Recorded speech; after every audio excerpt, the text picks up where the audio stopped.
everybody. Welcome to episode 10 of the Pilot On Football podcast brought to you by the Props Network. I am one of your hosts, Steve Clark, and I'm joined as always by Joel Walkowski. What's up, Joel? Hello.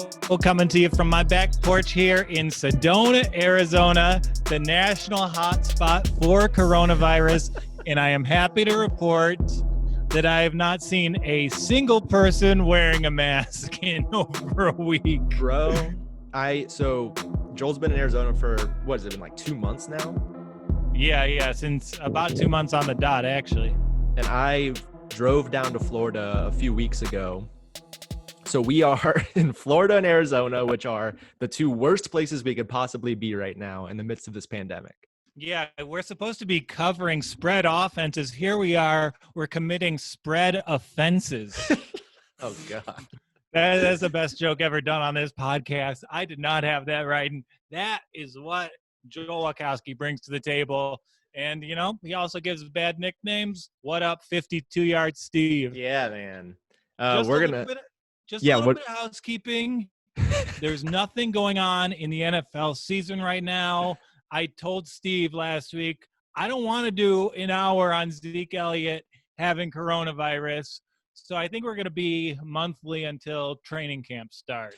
Yeah, hopefully we'll do one episode in June, one in July, and then maybe in August we'll be able to come back to being weekly. We'll see how everything pans out. We'll see if the season happens when it's supposed to happen.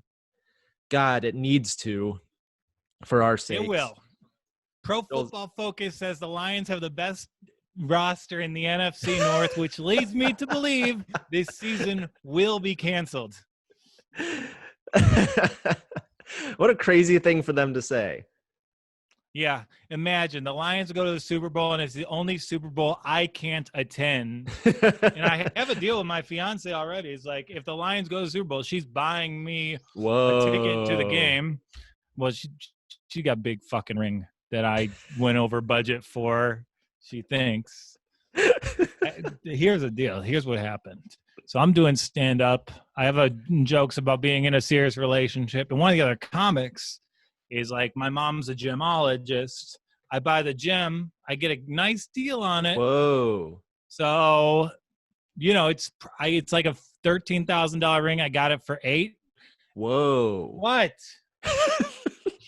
This is the only podcast where you can get the host's financial details. Honey, I love the way you eavesdrop when I'm recording with 52-yard Steve. But no, as part of the deal, like, she's got to buy me a ticket when the Lions are in the Super Bowl. Yes. And, you know, I think it will be this year. Feeling very confident. Wow. I've got some good karma. Incredible. Incredible that you would say that. And I know what I'm going to wear to the Super Bowl. What's 100%. That? Well, we had a lot of discourse on the Black Lives Matter movement. Yeah. I want to support this on Football Sundays because it's a loaded conversation. Totally. And I feel like the best way to do that is to purchase a Detroit Lions Colin Kaepernick jersey. Just get one custom made? I did get one custom made. Lions, is it here? Has it arrived? 7. It hasn't arrived yet. Oh. It is coming from China, which is where I get all my jerseys. For sure. So it should be here in August. So I'll be ready to wear it week 1 and really confuse some people. There's a chance that jersey just could be a real jersey in the next couple months. Absolutely. Are we getting into the episode now? I don't know. Are we? Let's do it. One of our topic of conversations actually touches on it. Meanwhile, so the Detroit Lions yesterday, probably the biggest story in the NFL, their ownership stepped down. Martha Ford, 94-year-old scion of the Ford family, is no longer running things. She gave it to her daughter, Sheila Ford. That's how you know you're really, really rich. You don't sell as an owner, you step down as an owner. Like, nah, someone else in my family is going to take this. It will never be for sale to the public. What do you know about Sheila Ford, the new owner? Well, it's so dispiriting. One of the big things in her hour-long press conference was that she's ready to learn, which is great. Okay. And then she said she grew up playing competitive tennis and she coaches youth soccer. Great. So she knows what it takes to win. And she wants to create a winning organization. Get this, especially on the field. So truly, it's the same thing. They have no understanding of how competitive it is to run an NFL franchise. Oh my God. And meanwhile, David Teffin, like the guy who reconfigured how hedge fund work, has put all his resources into the Carolina Panthers. Meanwhile, we have a youth soccer coach who is ready to learn. This is my billion-dollar enterprise. Let's run it. The Ford family first purchased the Detroit Lions on November 22nd, 1963. Steve, do you know what date that is? What day of the week? What date? No, what date in history is November 22nd, 1963? Thanksgiving. That is the Kennedy assassination. Oh my God. So that happened. The Ford Fair is like, yeah, we should still do business. Like they did the business transaction that day. They're like, they give so little thought about the Lions. They just kind of sign the name, announce they own the team, and like meanwhile, the whole nation is in mourning. Like if they had waited a day, the Lions fans, we always talk about the curse of Bobby Lane. I think it's the JFK curse. Yeah, seriously. At least, hey, as long as the Fords own the team, you know they won't leave Detroit. So that's pretty huge. Yeah, because if they're going to build the moving vans, then they won't work well enough for them to physically leave Detroit. That's the good part about using an American automaker as your NFL owner. Like, you know those Mayflower vans aren't going to work. They should just do it in true Ford fashion, like move it to Mexico, but still say they're the Detroit Lions. Of course, yeah. That might be my favorite joke I said on the podcast. But just to bring it full circle, the new owner said she would support the signing of Colin Kaepernick if Patricia and Quinn went for it. All right. Yeah, I mean, that'll never happen. Like, no. Kaepernick, he's obviously a good player. He belongs in the league, but there's certain offenses he can't play in, and we are one of them. Yeah. Like, Colin Kaepernick could never do Matthew Stafford things like run a long throwing offense or walk around freely in the South. Like there's just certain levels of privilege with pocket passers. And the NFL has been, they've been a lot of talk recently. They're woke now. As of 2 weeks ago, the NFL is woke now, and it's pretty cool to support a league that is woke. But he's not going to get a job. And I don't know if he necessarily wants to at this point. I think his voice is so important, like off the field, that him playing football again, I don't know what it necessarily helps. Like it would obviously be great for him to get his career back if he wants to play. But like he is so important as a figure at this point. He's like exceeded the need to play football. Yeah, he's probably the first football player to truly transcend the sport. Yeah. And, just in comparison to other people, like his impact's already made, like the legacy's there. Nothing will really move the needle at this point. Especially not seeing him like sit on the bench behind Joe Burrow or whatever. So, yeah. But that being said, sports are coming back. We got basketball coming back, end of July. Baseball coming back, end of July. How excited are you about this? I'm very excited about the NBA, and because they have a strong union. You see players, they're already pulling themselves out of the bubble. Like Trevor Ariza, he's got a custody case where he can only spend time with his kids. Avery Bradley, he has a child with a respiratory right high risk factoring into their health. So these guys are pulling themselves out, and you just see like there's no repercussions. They've made it so neither players nor teams are affected by their standing. Meanwhile, MLB, like, players are getting positive tests Yeah. all the time. Yeah. They're still moving forward, and there's not a strong union to really streamline and make the process work for both sides. It's going to be a disaster. Yeah, the NBA, everyone falls in line behind Chris Paul and LeBron James. That figure does not exist for Major League Baseball. And I think without like a 1 point of leadership, it's going to crumble. The Yeah. only way MLB will really thrive and come together is if an Astro dies of coronavirus. That would just That's something we can all root honestly, for. Would you be mad if an Astro died of coronavirus, or would you go, you know what? They had it coming. You know what? Now everyone's even. Now we're all square. They can keep their World Series trophy now. Yeah, you're allowed to cough inside their gloves if you play the Astros. You can't hit them with pitches anymore. Yeah, I'm very excited. I think the NBA should consider moving where they're planning on playing the season. Orlando is not a great place to be right now. I mean, I would argue that Orlando is never a great place to be, but maybe now more than ever, like, I could go the rest of my life without ever visiting a theme park, and I will be just fine. Yeah. Disclosure, I'm deathly afraid of roller coasters, but let's not let that get out there. I'm taking a stand against neo-capitalism. I'm not a scaredy cat at all. I do think, talking about the NFL again, I think if they air the national anthem, you'll see 90% of the players kneeling this year. Oh, 100%. Like the only ones you won't see are like that one Steelers guard who takes it very seriously, the guy who's in the army. Oh, Villanueva? Yeah. He'll be the one guy standing with his hand on his heart. But like everyone is going to be kneeling. They're not even going to televise it at this point, I don't think. Yeah, I think that's a pretty strong case, but there's such a level of national interest. Don't they have to publicize it? Like, this level of debate is good for the NFL.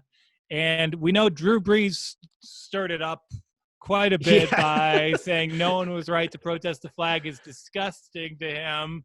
What? And then your boy had a tweet that did pretty well. I tried to explain it to Drew Brees. So I took the picture of the Nickel Roby Coleman pass interference. Alleged pass interference. I labeled the ref as the cops. The Nickel was the cops. Okay.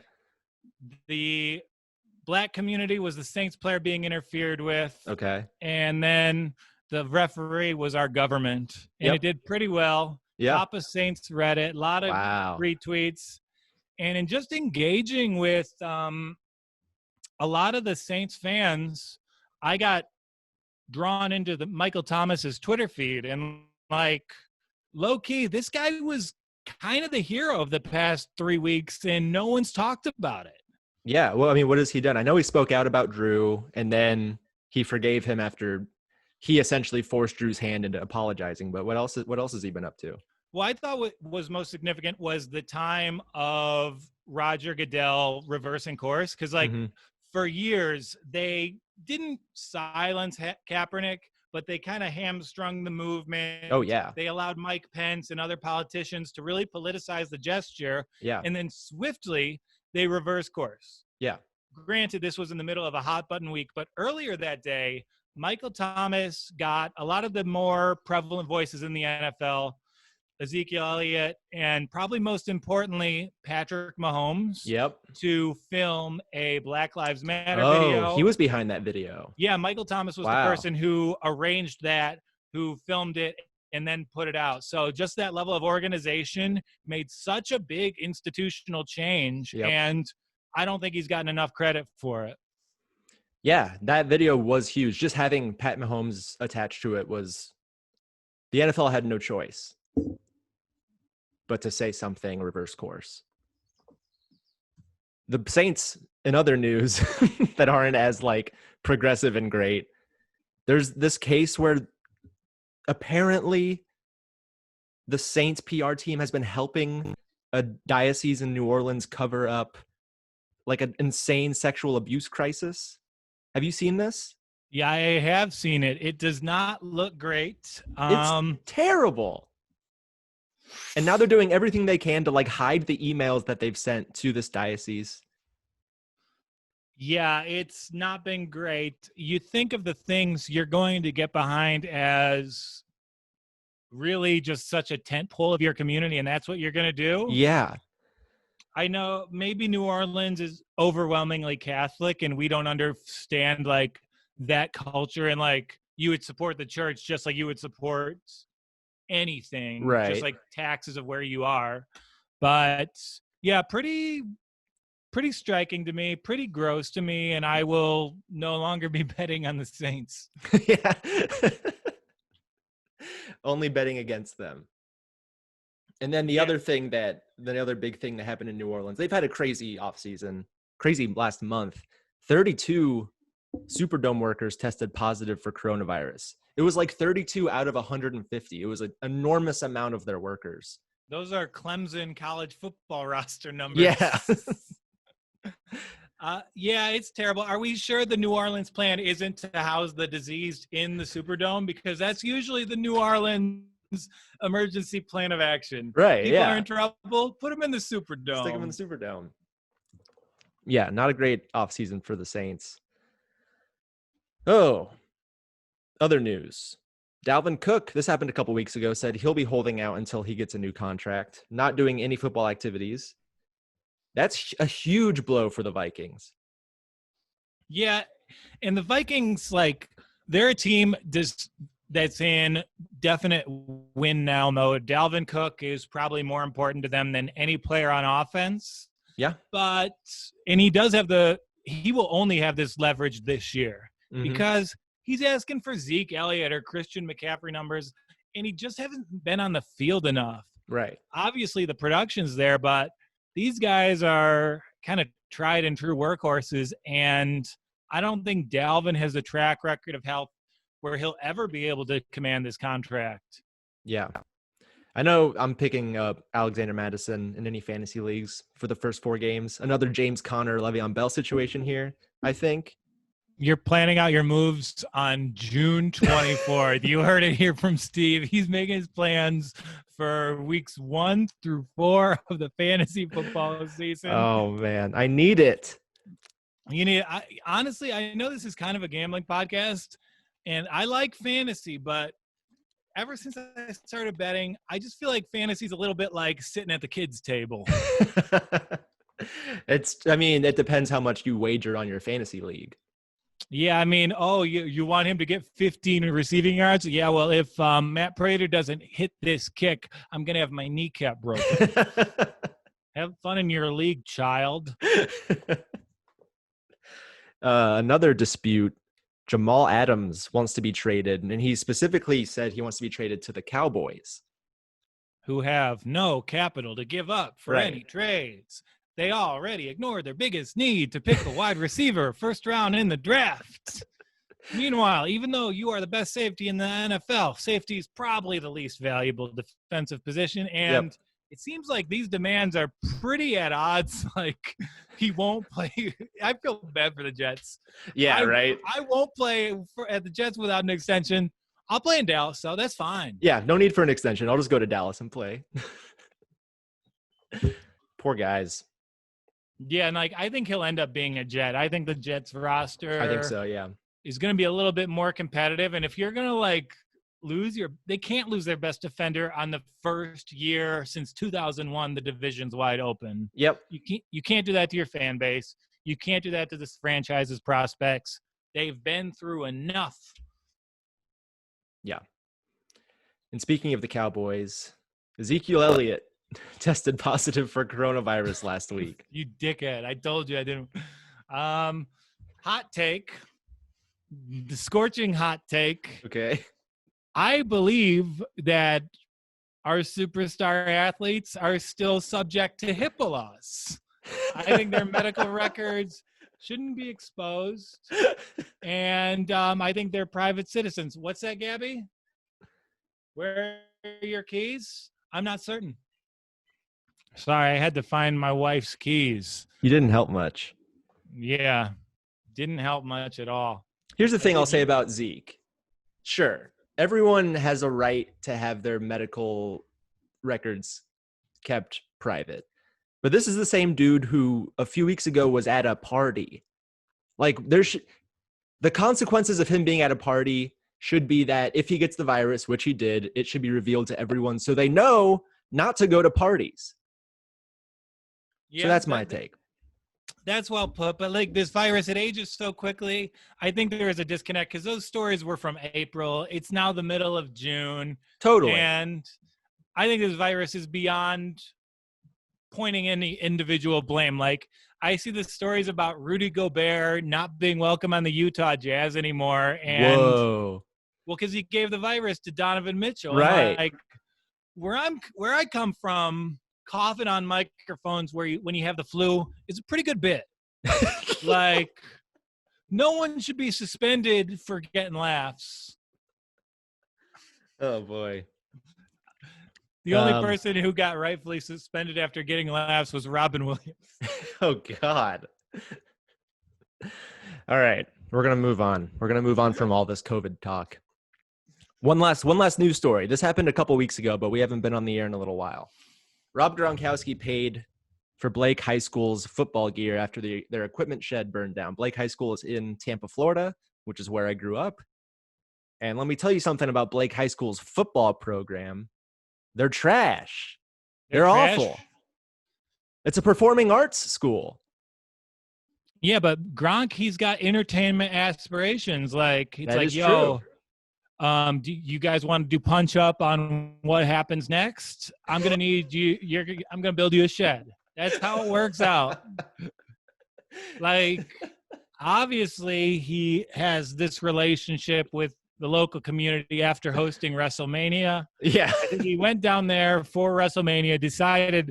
He realized, oh, I belong in Florida, and now he's just ingratiating himself to spend the rest of his life as a Florida citizen. Wow. Yeah, could be. How does an equipment shed burn down? I think it was arson. I think it was on purpose. I think one of the theater kids was like, why are we wasting our money on this terrible football team? Put more money towards my play. Burn down the shed. Blake High School, performing arts. I think that's the take there, right? I think you probably nailed it, actually. Yeah. It was a theater kid. They're trying to get more funding for their production of Fame. Meanwhile, you bring Fame into the fold with Rob Gronkowski becoming an honorary member of your high school. Yep. Backfired. So, as everyone knows, there's virtually nothing to talk about when it comes to betting. There's golf. There's some soccer. I've lost 9 soccer bets in a row. Come on, we've got plenty to talk about. But this week, since I'm down in Florida, I wanted to take the opportunity to kind of clear my name in a way. Because when Joel calls me 52 yards, Steve, I don't know how you guys take it. I see it as kind of a teasing, a tone where he might not believe me that I can kick a 52-yard field goal, or that I could kick a 52-yard field goal when I was a little bit younger and healthier. How is that the intention of your nickname, Joel? Absolutely not, because Steve, I should assure you that I have the utmost confidence in you as an athlete. Okay. And I hear the 52-yard thing, I buy it because I believe in you, and I'm just trying to embolden you to reach your heights. Like, sure, I have that kind of mocking rapport thing, but it's sort of like me egging you on to do your best. Okay. And I think it's like, why would I dismiss someone I have to guard in pickup basketball? That's not in my best interest. I want you to be relaxed when you face off against me. Well, I think it worked. You inspired me to go out to a local field in Tampa, Florida this week and kick some field goals. And I filmed myself doing it. I think the idea here is I'm going to show you clips of the kicks. You're going to bet based on how far away it is, how many attempts I've taken, if I'm going to make the kick or if I'm going to miss the kick. Okay. And should we set some stakes here? Yeah, that sounds good. So I'm not going to tell you how many clips I'm going to show you because it might give away the progress I'm making. I don't know if that makes sense, but I want you to never know when I'm going to stop, when my last kick is going to be. So I'll say yes or no, and if I have a positive record at the end of this, I win. If I have a negative record, you win. Yep. And the stakes will be, let's say we get over this, we're going to put halftime lunch at the Turkey's Nest on the line here. Okay. You come to where me and my crew watch the games every Sunday, Bedford and North 12th, and then we're going to step out and get some lunch at halftime. We'll figure out who's buying. Okay. And then if I win, I'll buy you lunch. Yeah, you'll buy me lunch. I don't have a cool spot like you. I usually watch football alone on my couch for 12 hours on Sunday. But we'll figure something out. Sundays, get behind this. The Walkowski method. Okay. You go out to the bar, you watch the 1:00 games with all your crew. Then at 4:30, you go play pickup basketball for 2 hours. You come home, you have the best 4:30 game and the primetime game DVR'd. You bet on both. You're tired as hell. Then you blow through both. Yeah, that sounds fantastic. That sounds great. It's great. We just said fantastic and great at the same time. It's good. There's no debate there. It works. Yeah, it's a good thing.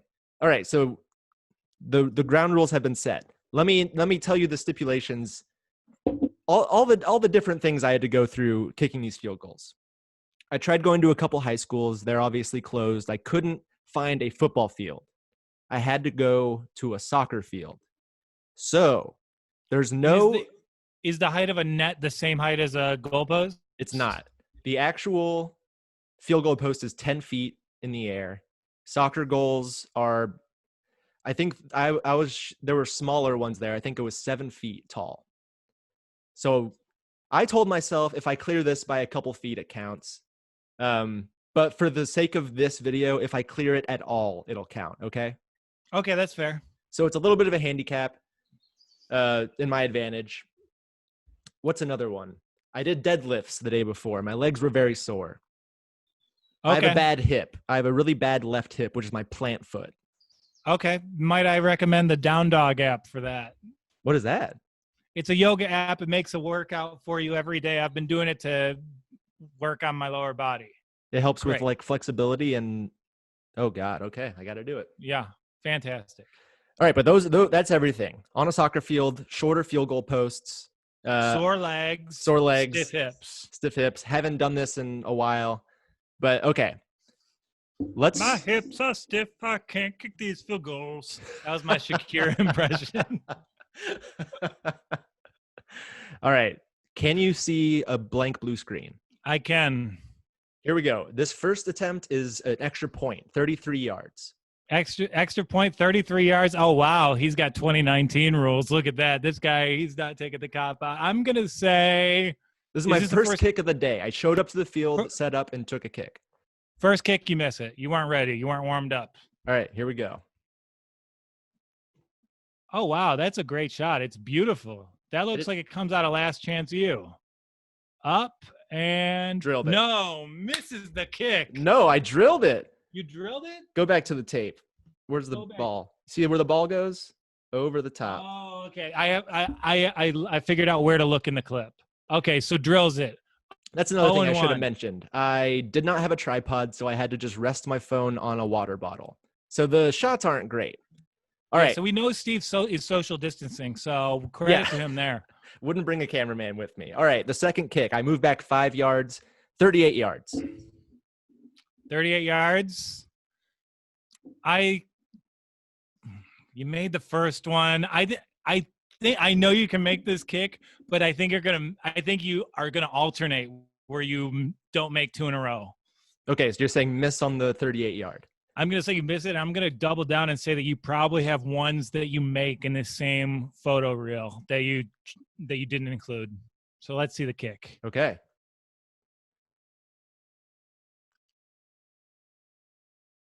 The kick is up and short.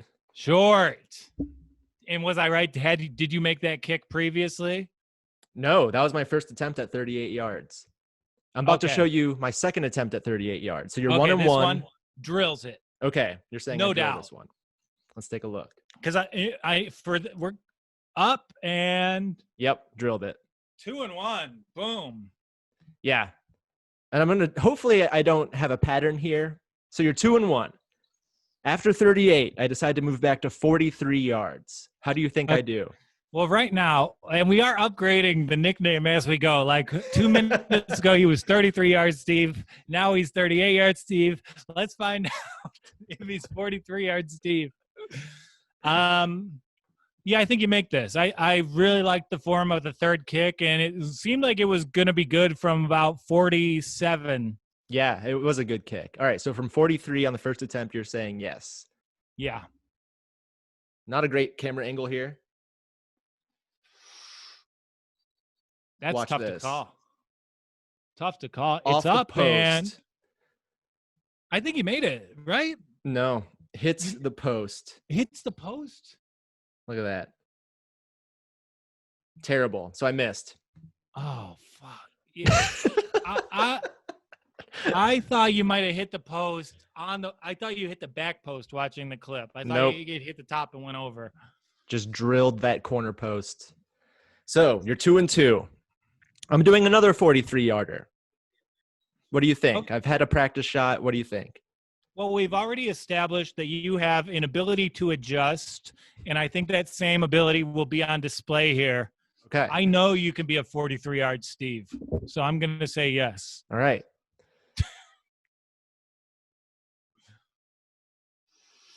It's good. Yeah. I did more of a line drive approach on that one. I just wanted to make sure I got the distance. Didn't put a ton of air under it. Worked like a charm. Not sure if that would have cleared a 10-foot pull, but we're counting it for this. Okay. You're 3-2. Now moving back to 48 yards. This is like a pretty long kick. Pretty long kick. And I will say, if you're listening to the podcast version instead of the social clip we're putting out, this is some pretty tall grass. Like, it's not a good field. Yeah. Yeah, he shot this like Terrence Malick. Like, you're looking at these natural elements, but the real action is in the background. So it is photographically interesting.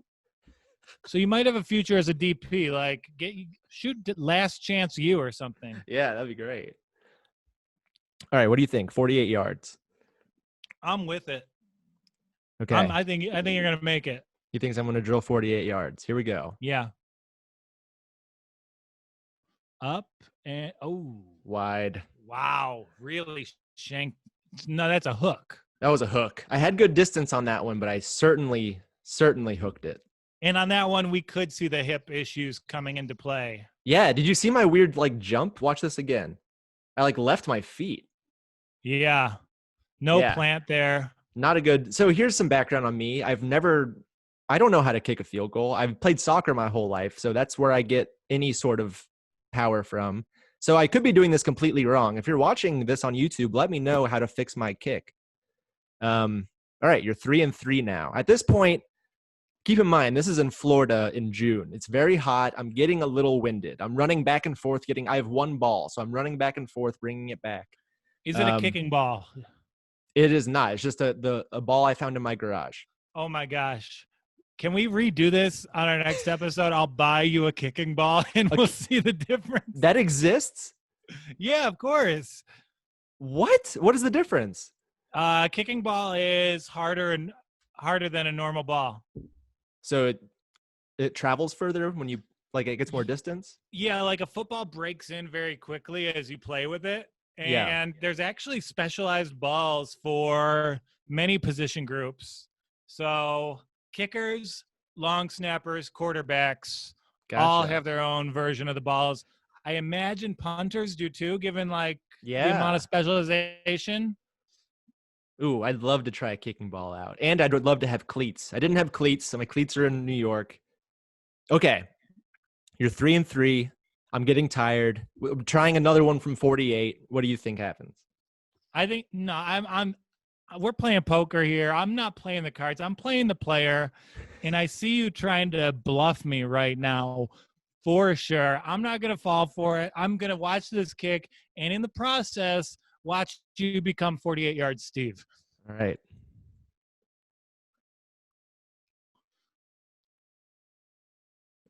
So my body blocked where the ball ended up. It hooked left again. I missed it again. Sorry, you're 3-4 now.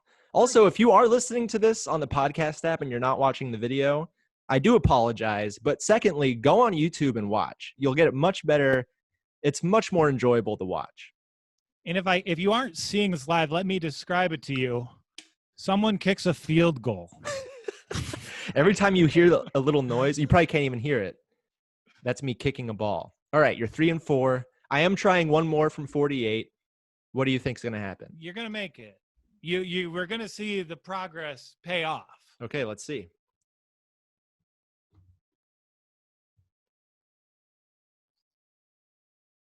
Four and 4, back to even.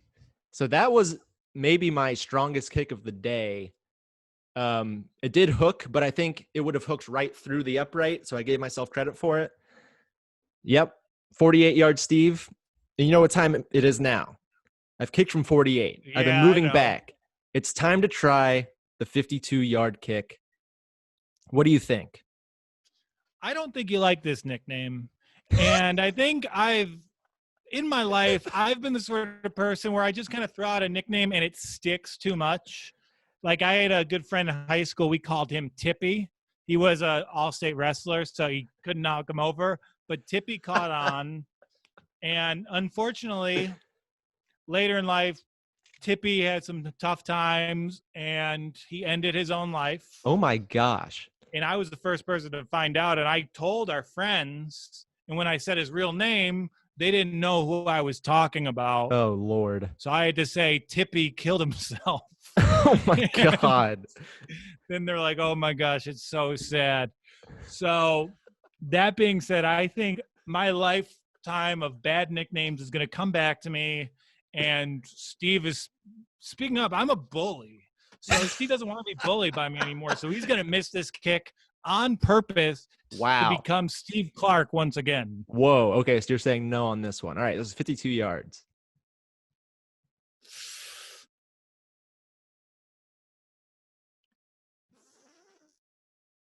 Landed in the goal. In the goal. Whew. Didn't make it. 5-4. Do we have another attempt here? So I'm going to jump ahead to my third attempt from 52. Oh, you're going to nail this.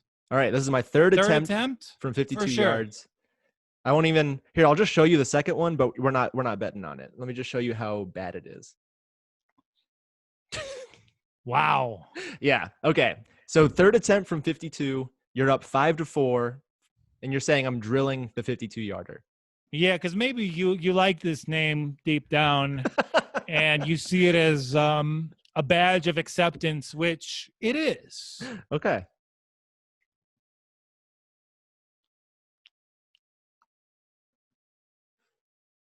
No. Missed it. Hooked it 48 left. yards, Steve lives. And we tie this bet. But hold on. Whoa. After this, I said, I'm not giving up. I'm going to 50 yards. I'm moving up 2 yards. Maybe that'll be a little easier. Maybe mentally it'll make me more comfortable. So I moved to 50 yards. We're tied 5-5. What do you think's going to happen? Oh, geez. This is you know how, like when Kevin Durant came out of college, there was no comparison for him. This is a model destroyer. All the logic was kind of tuned into this 52-yard apex. I thought that was the end. I was not prepared for this possibility. A half century, Steve, unfathomable. But I'm going to say, yes, you make the kick. Okay, you're saying yes on this one. Oh, God, this is the toughest moment of my life.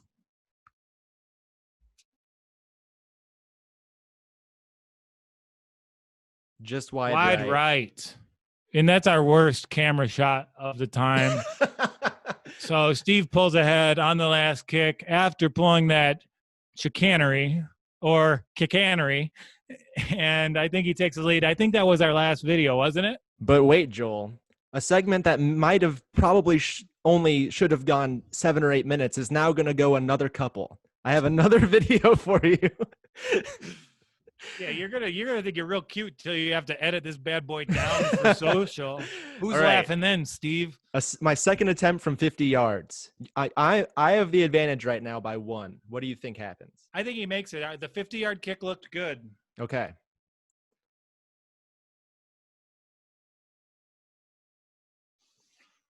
Drilled it. Boom. That might have been my best kick all around. That was an awesome kick. No question about it. Probably was going to be good from 65, 70? 52. Yeah, could be. All right, Joel.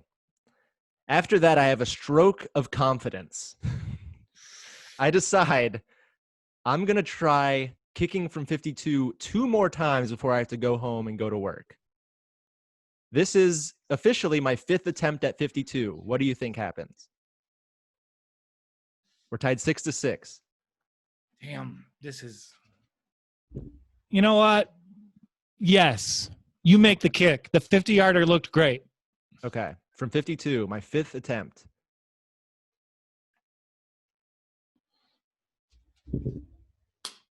Drilled it. Oh shit. And if you're doubting it, here's the ball. It's on the other side of the goal.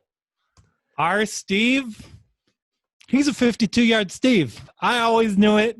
I knew he could make that kick. And you know what? You would have made that on a goalpost for sure. It was close. I definitely can make a 50-yard kick. 52, it either graze it or it would hit the post. But I'm taking it. I'm taking the 52 yards. I am 52-yard Steve. I'm embracing the name.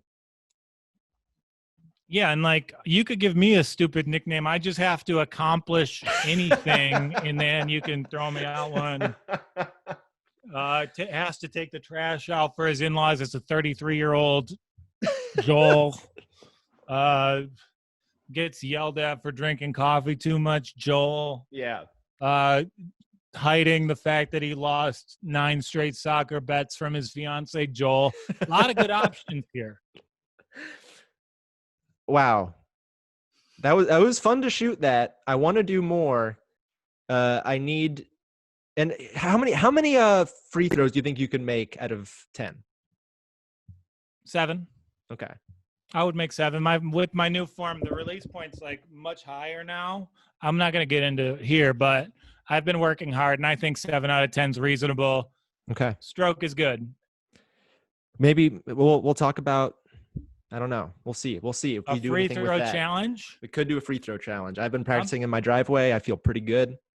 And Steve, he's a perimeter guy. Like he's very much the Ryan Anderson of our pickup game. He just hangs out on the perimeter, shoots threes, and it's hard for us more well-rounded athletes to compete against specialized skill sets. But I'm up for the challenge.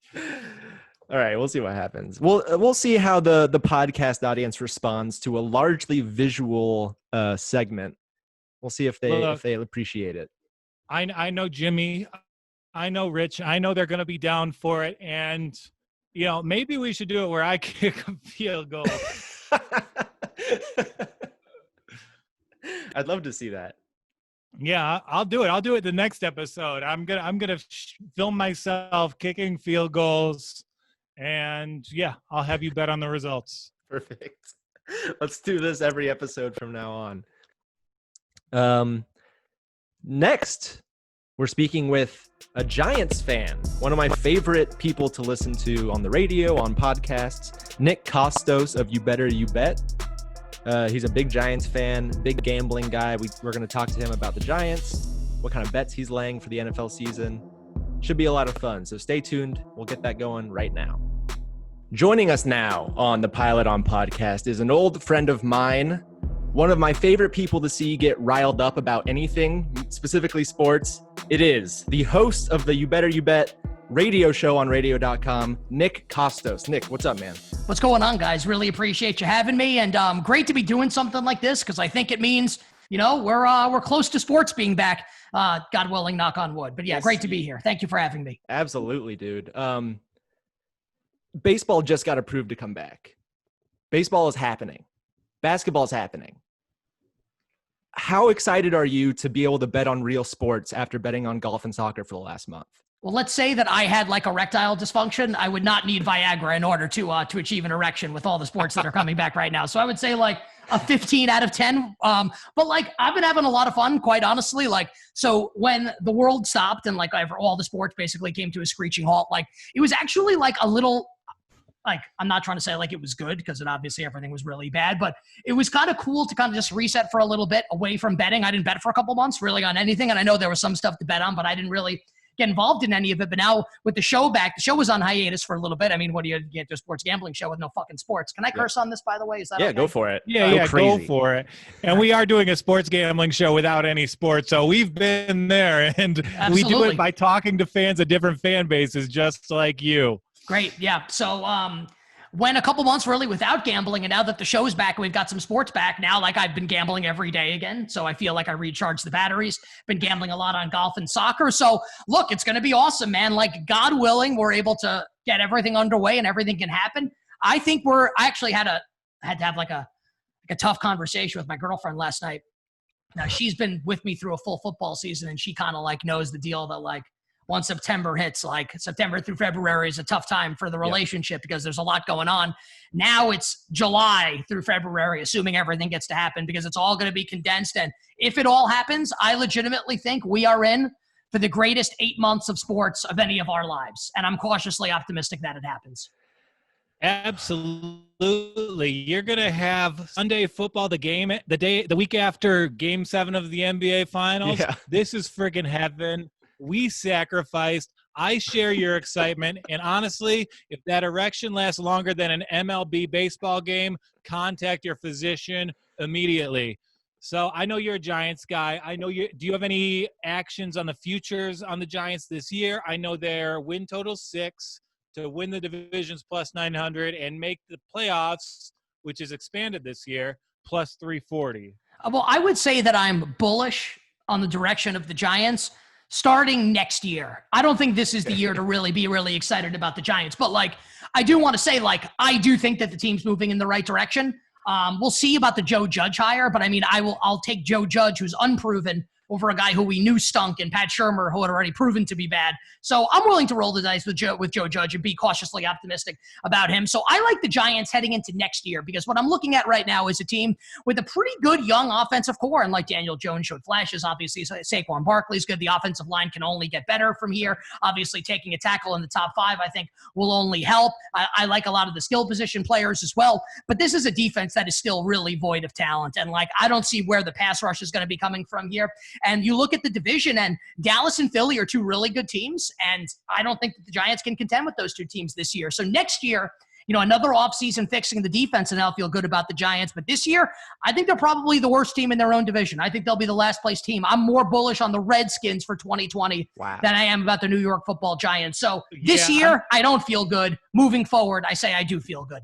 Okay. Yeah, I'll be in on the Redskins over as well. I'm with you there. Every clip of Haskins looks fantastic. He's got a great first wide receiver option. So that offense should at least be functional. Dallas is all in on this win now team. I think Philly's going to kind of take a step back. Having that burst Achilles last week is going to hurt their franchise. Oh, yeah. So I do think you guys will be like spry, but I'm with you. The defense just isn't there right now. So I'm a New Yorker, have been for 10 years, and I'm a Lions fan. And every time I bitch about my team, Giants fans, they come back like, you know what, we're just as bad. No, any Giants fan that says that is an idiot. No, I mean, Giants fans, like, look, I've been watching sports since 1990. I'm 37, and the first year that I watched, my team won a Super Bowl, and then we won 2 more. And not only did we win 2 more, but we beat the Patriots both times, and a team from Boston, and one of them was undefeated when we beat them. So, no, I mean, any Giants fan that wants to say that to a Lions fan is fucking idiot. Like, there's no doubt. Crazy. You guys are They fly under the radar as one of the great franchises in the NFL. Like, now, I will say this. I think that if Giants fans want to bitch and moan and complain about the last however many years, like, I think we can do that. But, I mean, like to say anything to a Lions fan, like you've never seen a Super Bowl, Lions fans have never seen a Super Bowl championship. I mean, it's ridiculous. Like the Giants won a Super Bowl in the last decade. Like, right. It happens. Like, I was there in Indianapolis, Super Bowl 46. I saw it happen with my own 2 eyes. Yeah. So, I mean, like, Giants fans really can be annoyed, but 2 Super Bowls here in the last 15 years, I think there's not too much to complain about. Exactly. Yeah. But the last 5 years or so have been rough. You said you've been watching since 1990.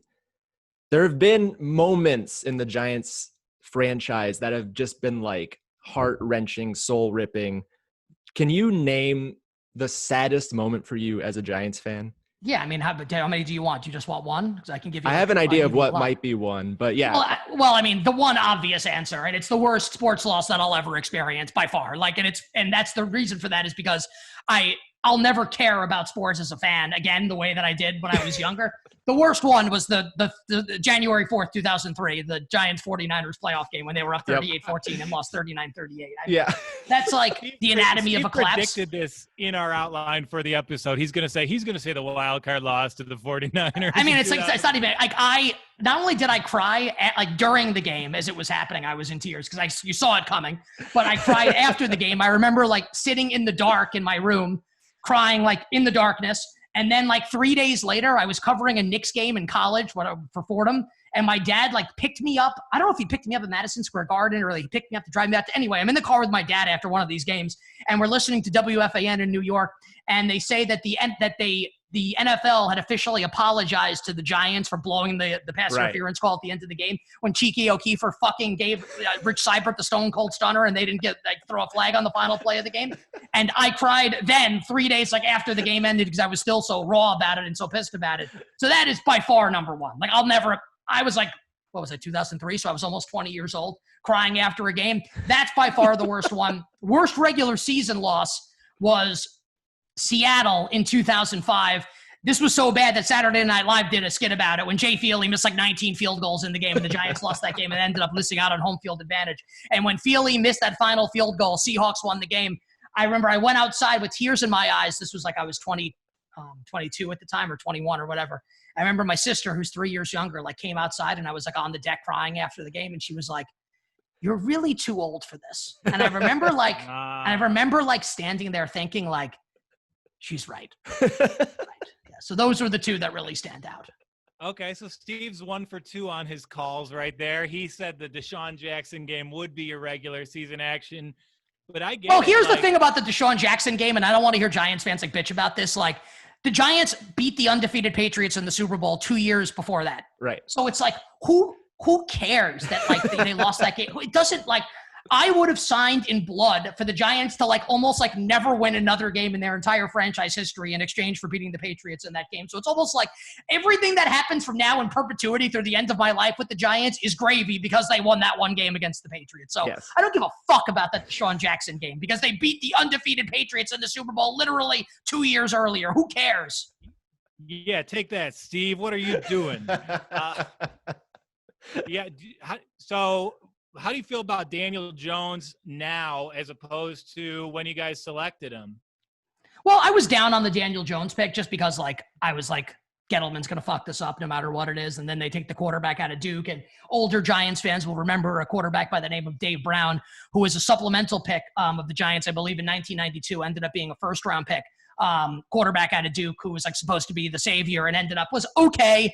Never got them over the top, was never a great quarterback. So quarterback from Duke, when you tell a Giants fan who's around my age that, they're oh boy, here we go again. But I thought he acquitted himself very well in his first season. I mean, look, he's got some issues. He's got to hold on to the football. The fumbling's obviously a concern, but you feel with a better offensive line and better pass protection, that'll help him out. And I go back to the Tampa game, his first game as a starter. He basically won the game by himself. And you can't be a shitty quarterback and do things like that as a rookie in your first NFL start. So I would say cautiously optimistic, but not really that cautious. He's going to have ups and downs this year. He's going to turn the football over. The Giants are not going to be a good team. They're going to win 6 games this year if they're lucky. I think they'll probably go under that win total. But I don't think we judge this season for Daniel Jones on wins and losses. Let's see him progress over the course of the season. Is he on the upward trajectory over the last month of the season and give you something to feel good about heading into next year, which again is the year where I think we can kind of look at this Giants team and really get a gauge as to where they're at as a franchise. Okay. Yeah, and this year, it might not be a lot of wins. The division's tough, but it just kind of shakes out to be an extremely entertaining offense. Evan Ingram, Darius Slayton, those guys started to make sense when Jones got under center. So there's reasons to be optimistic. And you guys have my favorite Detroit Lion of the past 10 years, Golden Tate. No one is more entertaining. No one's so – it's just fun to cheer for the guy. So unless he's around your wife. You don't want that to happen. Yeah. You don't think that adds to the allure? The guy's in Seattle. He sleeps with Russell Wilson's wife. He breaks into a donut store to eat donuts. Those are the kind of like misdemeanors I want my NFL players to be. At this point, with the way the Giants are going, with the Giants kicker playing Grand Theft Auto and Piscataway, I would say that we should probably stay away from all arrests right now for the Giants. All right, fair. Donuts are off the table. So, I mean, you have this great player at a like wonderful position, all this hype. Is there a chance like Saquon Barkley's career has a Jeremy Shockey arc to it? Like, team might not be super competitive during his apex. Do you think he'll turn around and be a cornerstone when you guys are winning games? I hope so. I mean, I'm hoping that starts next year, so hopefully he can stay healthy this year. I mean, look, I'm on record saying it, and it's never been a diss of Saquon Barkley, and I feel like people kind of get it twisted sometimes, and I'll say it again, like it's not a diss of Saquon Barkley. Picking Saquon Barkley second overall was a horrible decision, like a horrible organizational decision for literally like a million different reasons. Like, number one, like you don't spend that type of capital on the most replaceable position in the league. So it was a ridiculous pick. I think he's a fine player, but like he's a fucking running back. Like, yes, he's great, but I mean, like Raheem Mostert came out of fucking nowhere and had 200 plus yards in the NFC Championship game and 4 touchdowns against the Packers. Like, Damian Williams really should have been the Super Bowl MVP, not Patrick Mahomes. Like, those were the 2 Super Bowl teams last year. It's not to diminish Saquon Barkley, the player. He's fantastic, but he plays a position where these guys are interchangeable. So I kind of like, I don't know if I really look at it like in like dramatic terms like that, and I don't blame the question for being asked, but like fucking running back. That's it, you know? I don't know that it matters that much. Do you have a like most overrated Giant player of all time, or someone who the fans typically adore but you just did not like during their tenure? Oh man. Yeah, we kind of have to like go back. See, like almost all of my Giants related anger was like dissipated when they beat the Patriots in Super Bowl 42. Right. Like I really like don't get that pissed about stuff anymore. I really like a guy that Giants fans love that I really don't like. I kind of don't know if I have one of those. I think that's probably nice. I don't know if that's a bad answer. I feel like I actually have like someone to give you that I could kind of like rail about it. How about this? I'll go the other way with it. A player that Giants fans hate that I kind of love and really appreciate still is Tiki Barber. And like, I know Tiki a little bit from doing some sports media stuff with him. Tiki obviously like drew the ire of Giants fans after he retired and went to NBC following the 2006 season, and then talked all that shit about Eli, and then Eli shoved it up his ass and they won the Super Bowl literally the following season. But Tiki, like the height of his powers, and I get why people are annoyed about that, but he's trying to make a splash in the media. It's whatever. Tiki at the height of his powers, like legitimately, and people may bristle hearing this, but like literally like go look at his numbers and like I watched the guy play.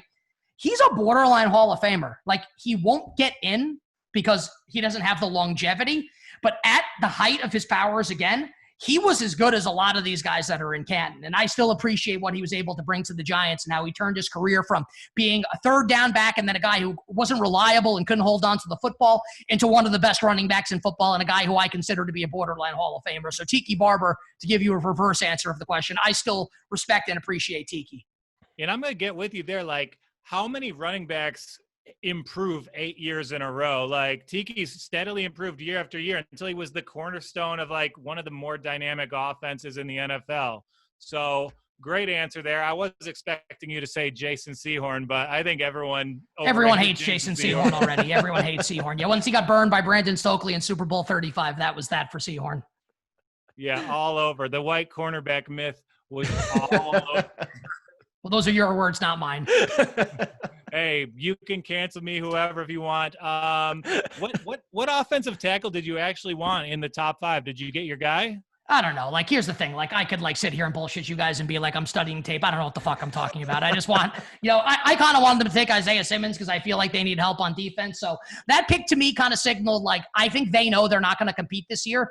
The defense is so bad and like is so like void of elite playmaking that not taking a defensive player there at that spot in the top 5, I felt like was almost like waving the white flag on the season. Let's get Daniel Jones ready for another year here. Right. Keep him upright, and then we'll contend going into next year. So look, I can be a bullshit and be like, oh, I wanted this guy or this guy. Here's the bottom line. I don't fucking know. So I have to trust that Kettleman made the right call. I hope he did.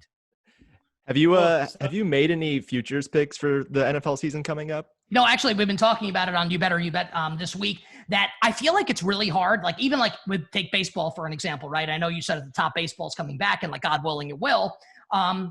We kind of like don't know the form that anything's really going to take. That's true. So like I get asked on shows all the time, like I have like bets that I like stuff that I'm probably going to do. Yeah. But I don't really feel comfortable putting these futures bets in right now for that reason. But I have stuff that I do like, but I just haven't bet any of them yet. Yeah. Yeah. I mean, really basketball and baseball is going to be the gauge of how football will play out.